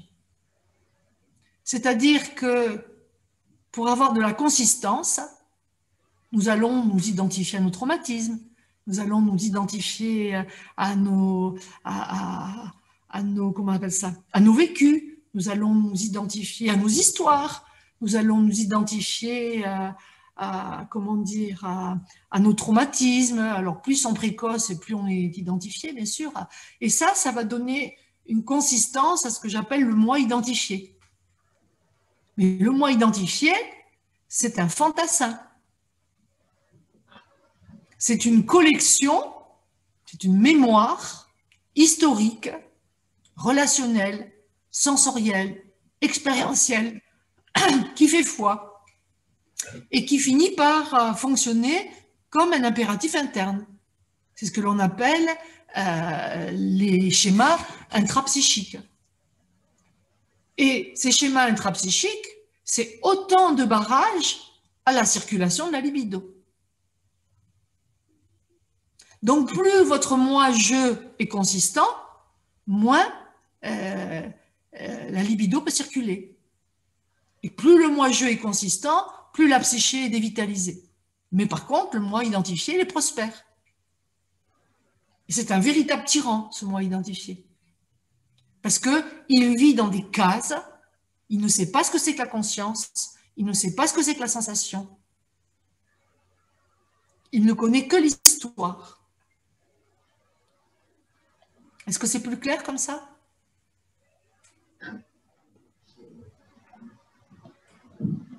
Mais c'est une notion qui est fondamentale.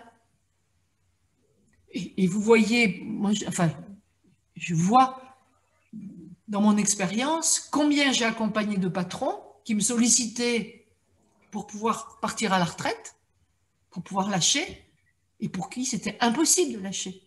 Pourquoi? Parce qu'ils sont identifiés à leur image de patron, identifiés à tout ce que ça représente de consistance. En dehors de cette identification au patron, ils n'ont plus de consistance. Hein? Et pour ceux qui s'intéressent au bouddhisme tibétain ou autre approche, ils n'ont de cesse, depuis des millénaires, de nous dire que nous vivons dans une illusion permanente. Voilà. Et cette grande maya, eh ben, on l'appelle identification chez les psychanalystes. Point. Et c'est une énergie qui est figée.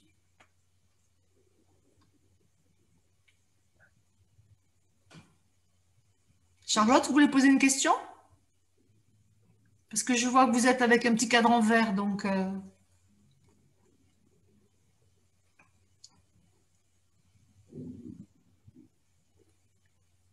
Plusieurs Charlotte.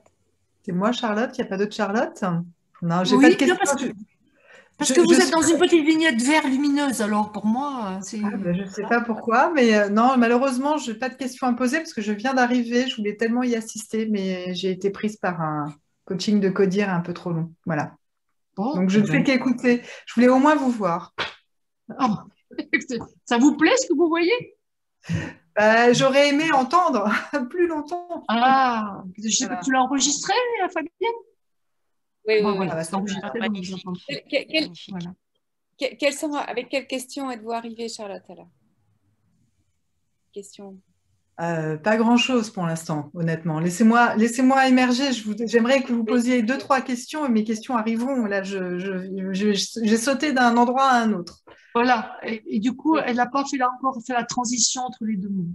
Alors, voilà, exactement. Alors, j'avais une question par rapport à quelque chose qui était évoqué tout à l'heure avec l'énergie, les nouvelles techniques qui mobilisent l'énergie que j'ai cru entendre derrière ce que disait Delphine tout à l'heure.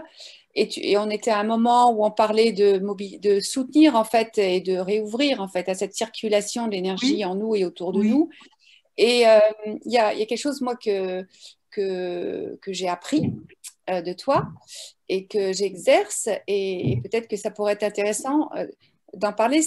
Et c'est ce que je sens par rapport aussi à toutes ces techniques qui souvent passent par l'inconscient où le client ou le patient entre guillemets il est un peu là sans rien dire, les yeux fermés, un peu passif avec des personnes qui travaillent sur l'énergie du corps, il y a tous les, sur plusieurs plans. Et mon expérience, c'est que c'est ma conscience et mon attention et ma présence à ce que je vis dans l'instant à travers mes sensations qui justement permet cette transformation. Oui. Donc, j'aimerais bien que tu en parles un peu plus et puis peut-être que tu parles, enfin peut-être qu'il y a des éléments que tu crois par rapport à toutes ces techniques qui maintenant on parle de thérapeute parce que juste on croit qu'on fait un travail de développement personnel parce qu'on a plusieurs séances avec quelqu'un qui va travailler sur notre corps. Oui. Voilà. C'est bien d'avoir amené cette question, Fabienne. Moi, je suis partisane de la participation active du moi conscient. Pour que la personnalité puisse se transformer, parce que l'idée quand même, c'est que nous puissions transformer la relation que nous avons au moi. Hein. Peut-être que je vais commencer par là. Le moi, il a pour fonction de rendre compte de la vie du dedans comme de la vie du dehors. À partir du moment où il est identifié, la libido est rigidifiée, donc il ne rend plus compte de ce qui se passe au dedans. Il est coupé. Il ne se base que sur ce qui se passe à l'extérieur. Hein. Et donc, il n'y a pas de changement. Le moi identifié, il est statifié. Pour que cette rigidité puisse s'assouplir, voire se dissoudre, ça demande une participation consciente du moi. Le moi, il a comme organe de perception le conscient, la pensée aussi. Et donc, tout ce qui est approche, comme l'hypnose par exemple, l'hypnose qui a ses vertus, c'est une pratique qui ne sollicite pas la participation consciente. Et donc, il y a une transformation qui peut s'effectuer, et je le souhaite à tous ceux qui ont recours à cela. Mais le conscient, lui, il reste toujours pépère. Il ne bouge pas. Alors que si vous mettez la relation consciente au cœur de la transformation, eh bien, ça suppose que vous soyez actif dans le processus de transformation. Et quand je dis actif, ce n'est pas de juger le processus de transformation. Ce n'est même pas de l'accompagner. Il ne s'agit pas de faire de la conduite du changement. Pour moi, ça c'est une grande supercherie, je vous le dis. Ça ne se conduit pas le changement. Ça se vit. C'est à la portée de tout le monde de conduire le changement. Il suffit de souhaiter, il suffit de vouloir autre chose que ce qui est. Tout le monde peut le faire, ça. Mais vivre le changement, c'est autre chose. Parce que vivre le changement, ça va faire appel justement à toute à la relation vivante, à la relation érotisée. Je fais quelques petites récapitulations pour Charlotte. Une relation érotisée, c'est quoi? C'est une relation vivante, une relation consciente. C'est une relation qui s'inscrit dans la réalité du vivant. Et la réalité du vivant pour les êtres humains que nous sommes, c'est le corps.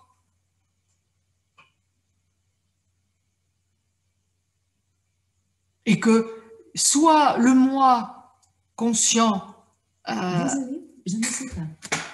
soit le moi conscient, j'avais oublié de débrancher ma borne, soit le moi conscient rend compte des sensations, soit le moi identifié interprète les sensations à l'aune de ce qu'il croit, à l'aune de ses fixités. Ça va comme je m'explique là? C'est compréhensible? Et donc, si vous n'avez pas conscience que quelque chose en vous s'approprie les événements d'une manière habituelle, d'une façon conforme à ce que vous avez l'habitude de vivre, comment voulez-vous qu'il y ait une transformation? Vous ne faites que superposer une habitude à une autre habitude. Donc, pas de circulation d'énergie, donc pas de changement.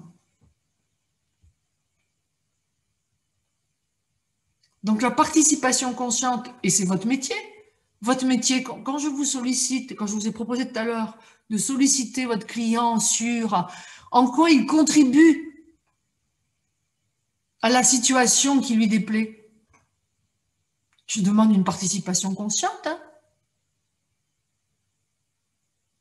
Sinon, je ne sais pas, je pourrais faire un tour de passe-passe pour l'épargner. Or, sur des milliards de possibilités, c'est lui qui est concerné par cette situation. Donc, qu'est-ce que ça dit de lui ou d'elle, hein? C'est passionnant de travailler comme ça. Et moi, je considère que c'est à moi de l'éveiller à cette logique, cette nouvelle logique d'être en relation avec l'environnement, pour le familiariser petit à petit à retirer ses projections. Puisque je le dis et je le répète, ce qui s'oppose à la relation consciente, c'est la relation projective. Et la projection, c'est ni plus ni moins se délester sur l'environnement de ce que je n'assume pas au-dedans de moi. Et je ne peux pas l'assumer parce que je l'ignore. Pourquoi je l'ignore? Parce que je ne suis plus en contact avec le dedans, je passe mon temps à regarder ce qui se passe au dehors.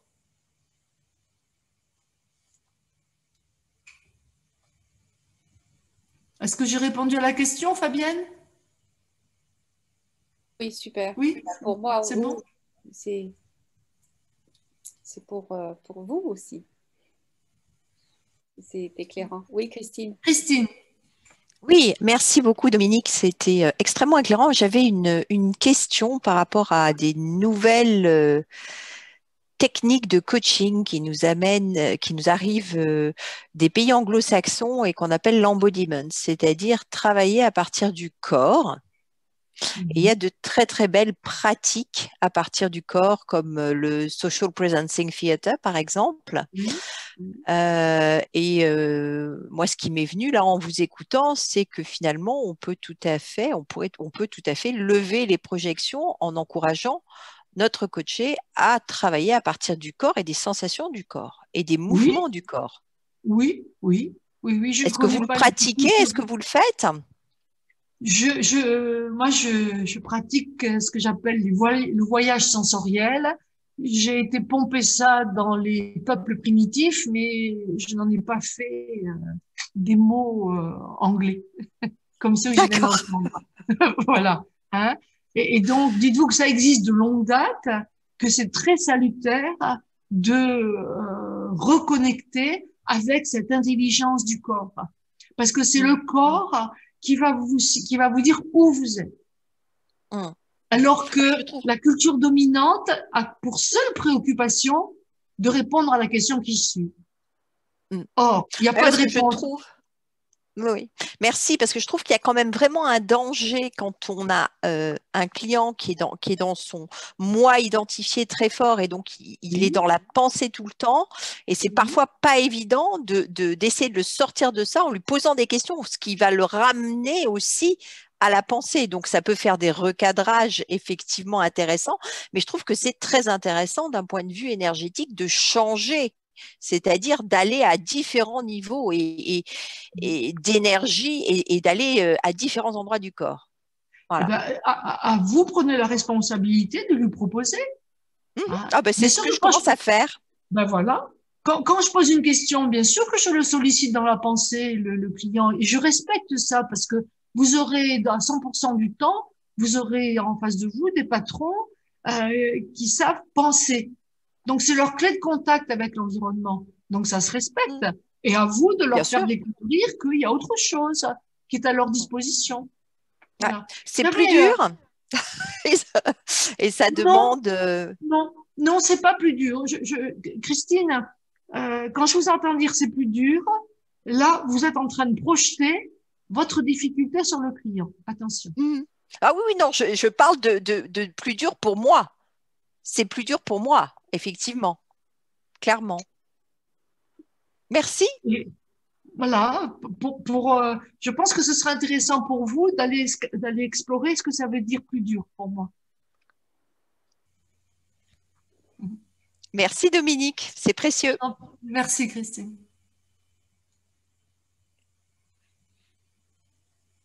Merci beaucoup, ça a été très très riche. Ce que je propose, c'est que chacune dans le conversé peut-être prenne un temps pour écrire et partager ce qui vous a le plus interpellé, de ce que vous découvrez, ce qui est la lumière qui est venue, voilà, ce qui vous a touché, ce qui vous a remué, justement.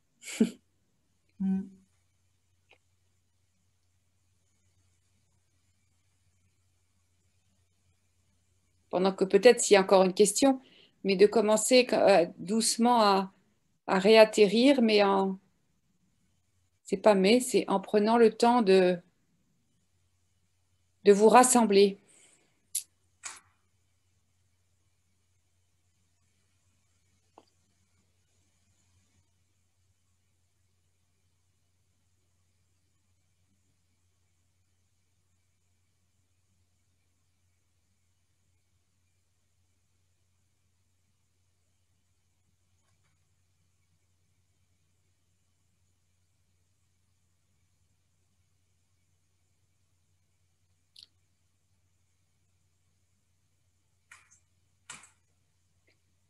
Et pendant que vous continuez à écrire pour qu'on garde trace, et comme nous sommes dans le vivant maintenant, pleinement, centré et présent, je vous propose de le dire à l'oral, les uns après les autres. Voilà, une phrase, la phrase que vous écrivez, de la dire, de la partager.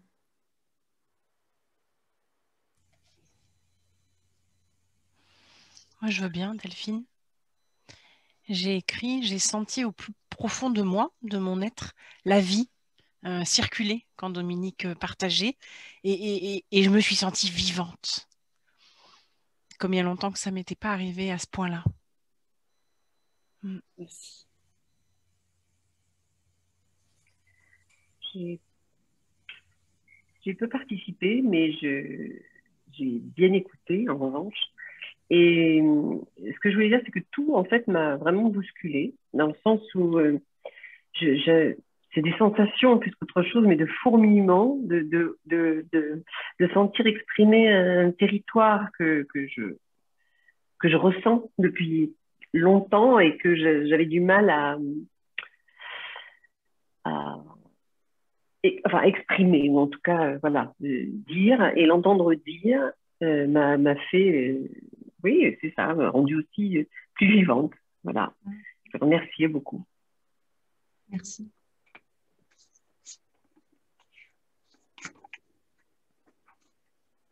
Moi, je veux bien prendre la parole.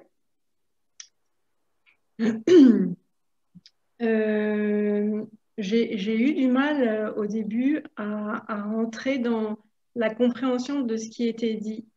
Et puis, à un moment donné, il y a eu une forme de déclic qui s'est fait. Parce que j'avais besoin de plus de concret. Moi, je crois que je suis beaucoup plus concrète que ce que je pensais être. Et en fait, moi, je vais repartir avec cette image et cette idée de... en tant qu'accompagnant, je suis une surface de projection négative. Enfin, je peux être une surface de projection négative et c'est ça la zone de travail que j'ai à mettre avec le client. Et ça, franchement, je pense que ça a été très signifiant pour moi. Voilà. Comment je le mets au travail, comment j'en profite pour questionner le client. Qu'est-ce que moi aussi je vais pouvoir mettre en circulation de mes projections que j'ai vis-à-vis de lui, bon, à travailler sûrement sur la formulation, mais voilà, donc un grand merci parce que autant j'étais dans un espèce de marécage pendant la première demi-heure, autant il y a un moment la lumière s'est faite et ça a été très apprenant. Très bien. Donc merci beaucoup. Merci. Je vais prendre la parole. En fait, j'ai été très impressionnée par le fait que, en fait, c'est vraiment en se débarrassant de ces projections qu'on devient vivant. Et on a à le faire en tant que coach et on aide nos clients à le faire. Et ça me... Ah oui, ça me fait aussi des frissons. C'est vrai que j'ai senti des choses particulières physiquement pendant cette conférence et je vous remercie beaucoup, Dominique. Merci, Nathalie.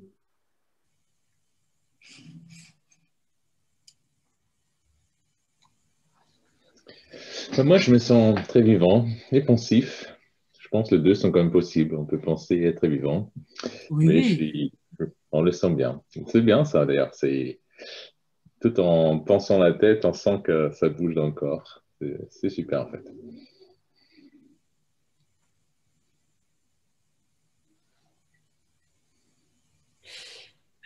Merci Dominique. Voilà, ça a duré 2 heures, mais je sais que tu aurais pu tenir 4 heures ou 5 heures avec la même richesse et toujours le même intérêt pour moi. Je repars avec l'importance du corps, l'importance du corps que j'oublie souvent dans ma pratique et puis dans ma façon d'être.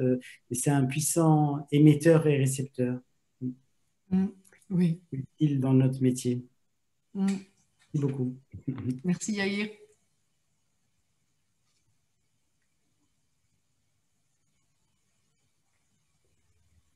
Je veux bien prendre la suite. Un grand merci Dominique, c'était d'une richesse absolue.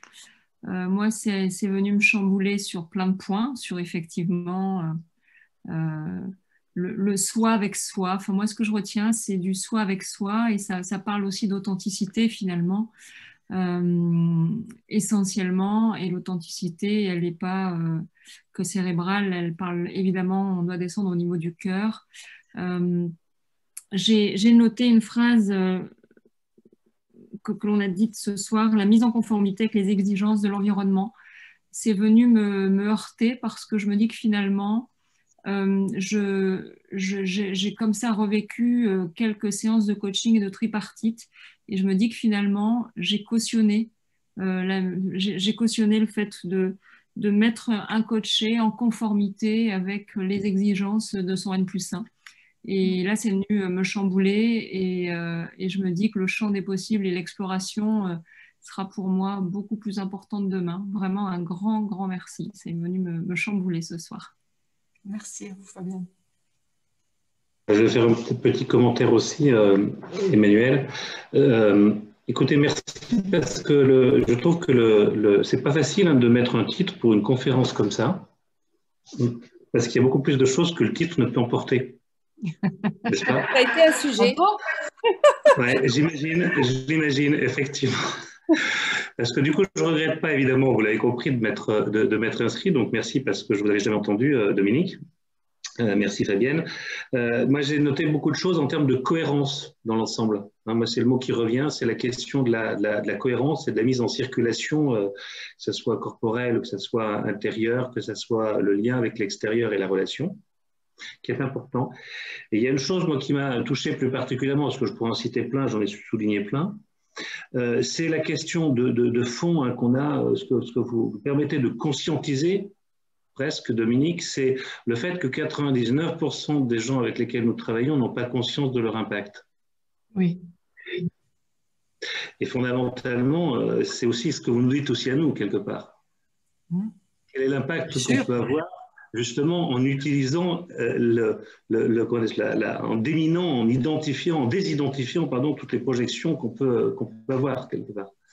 Donc j'ai trouvé ça vraiment top parce que ça permet de conscientiser ça et comment, moi je vois effectivement ce registre-là en termes de coaching, comment est-ce qu'on peut et comment est-ce que je peux, parce que je ne vais pas dire comment est-ce que tu peux puisque je parle de je, n'est-ce pas, c'est dire quelque part comment est-ce que je peux aider un coaché à avoir conscience véritablement de son impact en levant les projections. En l'aidant à lever ses projections, plus exactement. En lui parlant de ce que, je vais répondre très simplement, en lui parlant de ce que vous vivez en sa présence. Voilà. Et moi, personnellement, j'avais fait quelques années de Gestalt.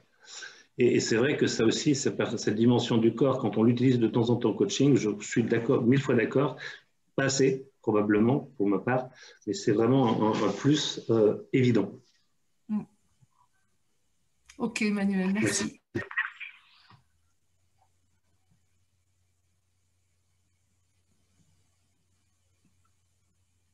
moi, je veux bien prendre la parole. Merci infiniment, Dominique.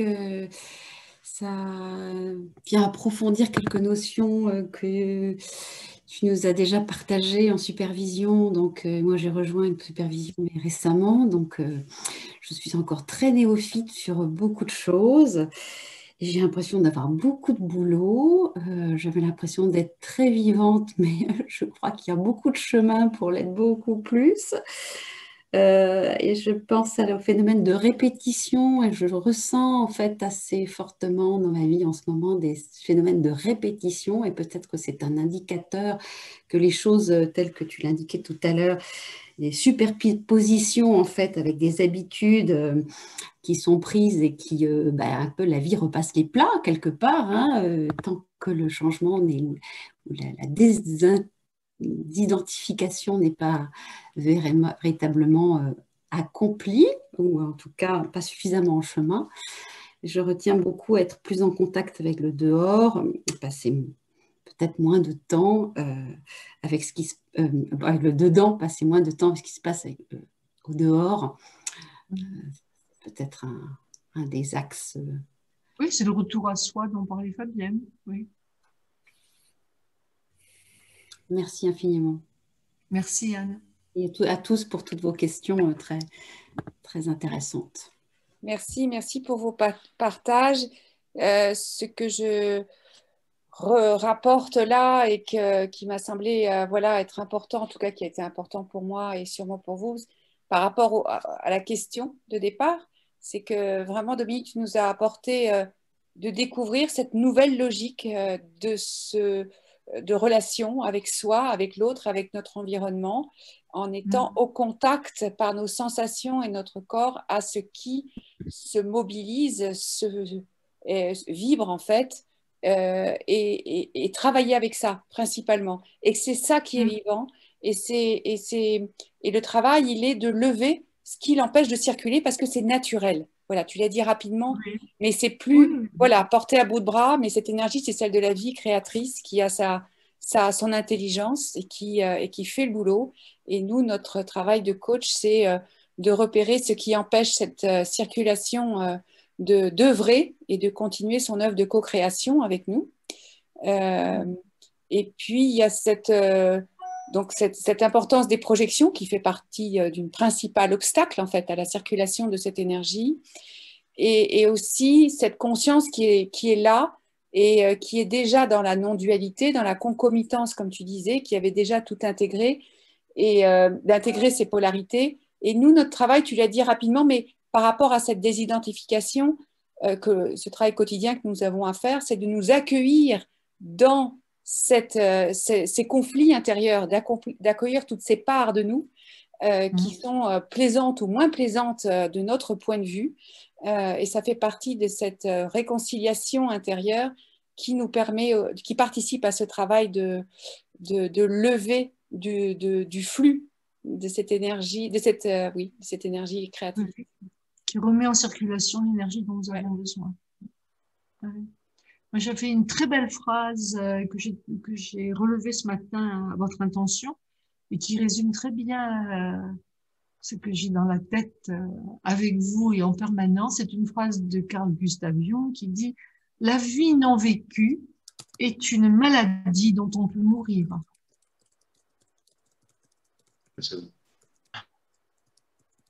Je trouve que c'est très puissant, c'est très bien résumé. Voilà. Bien, merci. Calme pour terminer. Hein. Il y a quelqu'un qui parle. Oui, je disais ça calme pour terminer cette phrase, Dominique. Oui. C'était fait pour ça parce qu'il est l'heure d'aller se coucher. Voilà. J'en avais une autre je crois, qui vient aussi de Jung, qui dit mieux vaut être complet que parfait.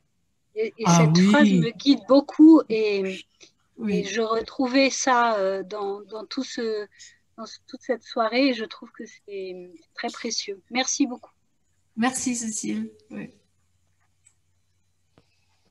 Je te laisse clore, Fabienne. Oui, donc il n'y a plus de... Je regarde un peu les deux écrans. Voilà, Anne-Catherine avec un petit cœur. Donc, merci infiniment pour vos retours. Moi, ça a été une grande joie. De ce moment a été une grande joie de pouvoir partager et de sentir vos grands intérêts, vos questions. Voilà, donc j'espère que vous, et j'en suis sûre, parce que ce que Dominique n'a pas complètement dit, mais qui est sûr, c'est qu'une fois que cette énergie circule et que nous la ressentons, enfin je viens de le dire, mais je le dis, elle nous transforme déjà. Donc vous pouvez être sûr qu'en repartant, que vous êtes transformé, qu'il n'y a pas à aller chercher des choses, à vous entraîner, et voilà, et que déjà ça a transformé quelque chose entre vous. Et ça, c'est le plus beau cadeau que vous pouvez vous avoir fait, et que vous êtes fait, et que vous faites pour le monde. Donc, merci beaucoup pour ce bon moment. Merci infiniment, Dominique. Et puis, merci de ton initiative, Fabienne. Merci. Je trouve que c'était utile. Voilà, donc je suis ravie pour ça. Oh, très bien. Je vous bien, souhaite une bonne soirée et une belle vie. Au revoir. Merci beaucoup. Bonsoir tout le monde, mais merci. Au revoir, merci infiniment. Portez vos flammes. Prenez soin de vous.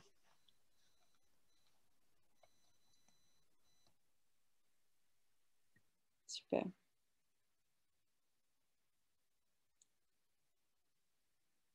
Voilà, super.